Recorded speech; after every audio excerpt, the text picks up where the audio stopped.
Hi, everybody. This is Silvio Canto in Dallas, Texas on Wednesday, May the 1st. And you know what? The first thing I did this morning was to change the calendar behind me because, as you can imagine, a couple of times I've done a show on the first day of the month and I have the old calendar behind me. So look at that calendar and you'll see May. So welcome to the first day of May.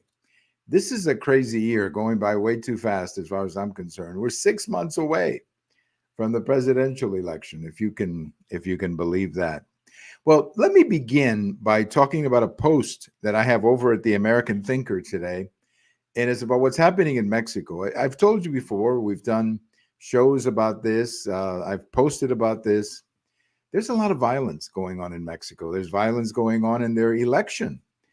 16 or 17 candidates have been killed during this election cycle. So it's a very violent country at the moment. And of course, a lot of this cartel related, the fact that a lot of criminal elements are operating in Mexico. And there's also an element to the violence that is really sad, and that is the number of women who are being killed. Now, you say, why women? Well, they're more vulnerable, I guess. That's what my friends are telling me. And, they're being shot at numbers that we have not seen before. 6 a day is what the report is saying, and it's just terrible. It's absolutely horrible. Why this is happening? Again, it's a complicated answer. But what's interesting is that Mexico this year is having a presidential election. In fact, a month from today, and they're going to vote on June 2nd, and they will very likely elect a woman president. All indications are that Claudia Sheinbaum, who was a former mayor of New York City, of Mexico City, is going to be the next president of Mexico. She comes from the current party, Lopez Obrador's political party called Morena. And, depending on who you talk to, some people say she's pragmatic. Other people say she's from the left. We will see. Let's give her a fair shot.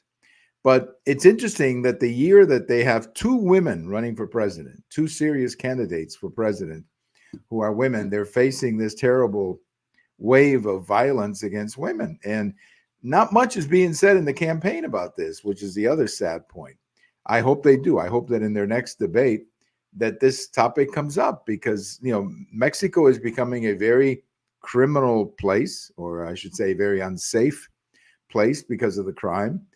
And if you're a woman, it's extremely unsafe as well. So we'll keep an eye on that very sad story coming out of Mexico. Well, the first thing I want to tell you about is that I'm happy that the situation in Colombia was resolved.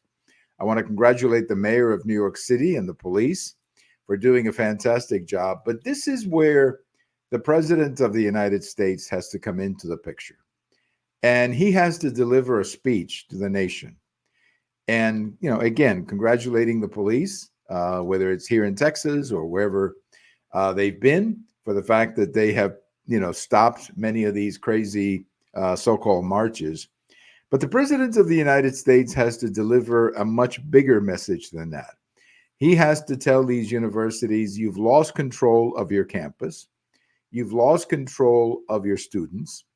And every student at the campus, particularly the Jewish American students or Jewish students, whether they're from here or from Israel or whatever, they're going to be protected. And the president has to guarantee that to the nation, that he will do whatever it's necessary, including putting the National Guard at these schools to protect the safety of the students. I don't know if you saw what happened in LA at UCLA last night, where they had this full-blown riot between 2 groups. I don't know exactly who was who, but they had a full-blown riot that went on for hours. And there's a great video that is going around. I think you can see it on Twitter, of the ABC reporter, I think it's ABC, a local reporter in the helicopter looking down at all this and saying, where's the authority? Where's the police? This is crazy. I've never seen anything like this. Literally 2 groups, hand fisting each other and just fighting with each other. It's unbelievable that you would see that in an American university in 2024, but you did. at UCLA. So the president of the United States has to make it very clear to all of these administrators at the universities that they have lost control of the universities for whatever reason, and that he's going to make sure that these universities are safe, and he's going to use the power of the purse, meaning he's going to withhold money from universities who are not keeping order and not protecting students. He has to make a speech like that. He has to go to the nation and make it very clear that what we have seen at the universities here over the last week or so is not acceptable. Now, you can protest. All of that is fine. It's a free country. You know the story. But if you're going to be closing the school, if you're going to be setting up all these little tents that they're setting up, we need to know first of all, who's paying for this? You know, those tents, I guarantee you, they're not made by the students. Somebody's providing the tent. Somebody's providing the placards. Somebody is providing the hats and all the stuff, the flags. I mean, somebody's got a huge business there with Palestine flags because there's hundreds of them that we see. And we got to know who they are, who these people are, because they're also participating in the violence. So this is something that requires presidential leadership right now, really big time presidential leadership. We don't have it. I'm sorry to tell you, we just don't have it. We don't have it at the moment. We don't have it at the moment. And that's, well, that's just the way it is. You know, there's an interesting article over at Hot Air, one of my favorite websites, where they were interviewing a Democrat. And the Democrat was saying that many Democrats are beginning to worry that the situation on the border is actually hurting Democrats. And the point that this Democrat made was that what's happening on the border has nothing to do with immigration or asylum. What's happening on the border is just total, complete chaos, like the universities. We've lost control of the border, just like the universities have lost control of their campus. And that many Democrats are starting to feel the heat because a lot of voters are saying, hey, I'm all for immigration. I'm all for immigration. Immigrants are great for the country, but not this way, not this way. And that many Democrats are starting to actually call on the Biden administration to take deeper and more meaningful steps to deal with the situation on the border. I'm not surprised to hear that. I'm not surprised to hear that because the situation on the border is a mess. And again, it's the connection. You have chaos, lawlessness at the campus. You have it on the border. You have it on the streets of many of these cities. I mean, we are living through a time right now where chaos and lawlessness are prevailing. And that is not good for a healthy society. You have to have order. You have to have, you know, streets that are safe. You have to have a campus where people can go and study and not be attacked by other students. So it's going to be one of those things where, again, we need leadership, and we're not getting any of it. You may be familiar with this change that the Biden administration made on Title IX. Well, I've got a post coming out Thursday morning talking about the number of, let's call them red states or Republican states, who are basically suing the Biden administration over these changes, saying you have no authority to change Title IX or to make these changes.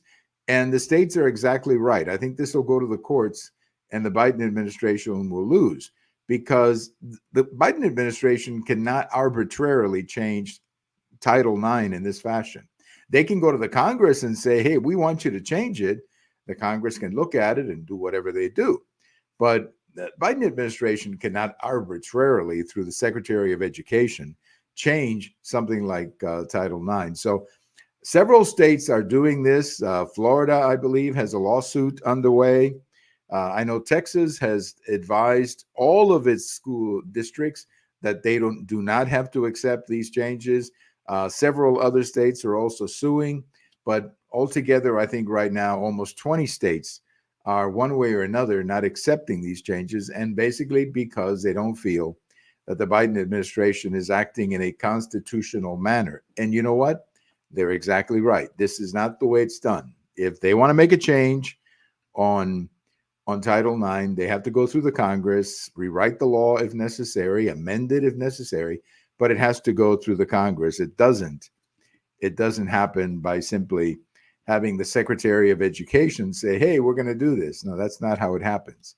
That is not how it happens in our form of government. So check out my post. It'll be out. Thursday morning. It'll be out on Thursday morning. Let me leave you today with a little bit of On This Day in History, and I'm going to wish a happy number 85 to Judy Collins. Now, Judy Collins, I remember her many years ago. She had that song, Both Sides Now and Someday Soon, Send in the Clowns. She had a beautiful voice. I mean, that's all I can say about Judy Collins. Absolutely beautiful voice. And I think here recently, she's probably not been singing that much.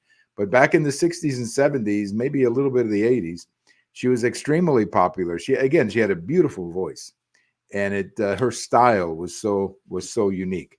So happy number 85 to Judy Collins, who I believe still lives in Colorado. I'm going to guess that because one of her songs is about Colorado. But I don't know where she lives. But let's just say that wherever she is, happy number 85 to Judy Collins.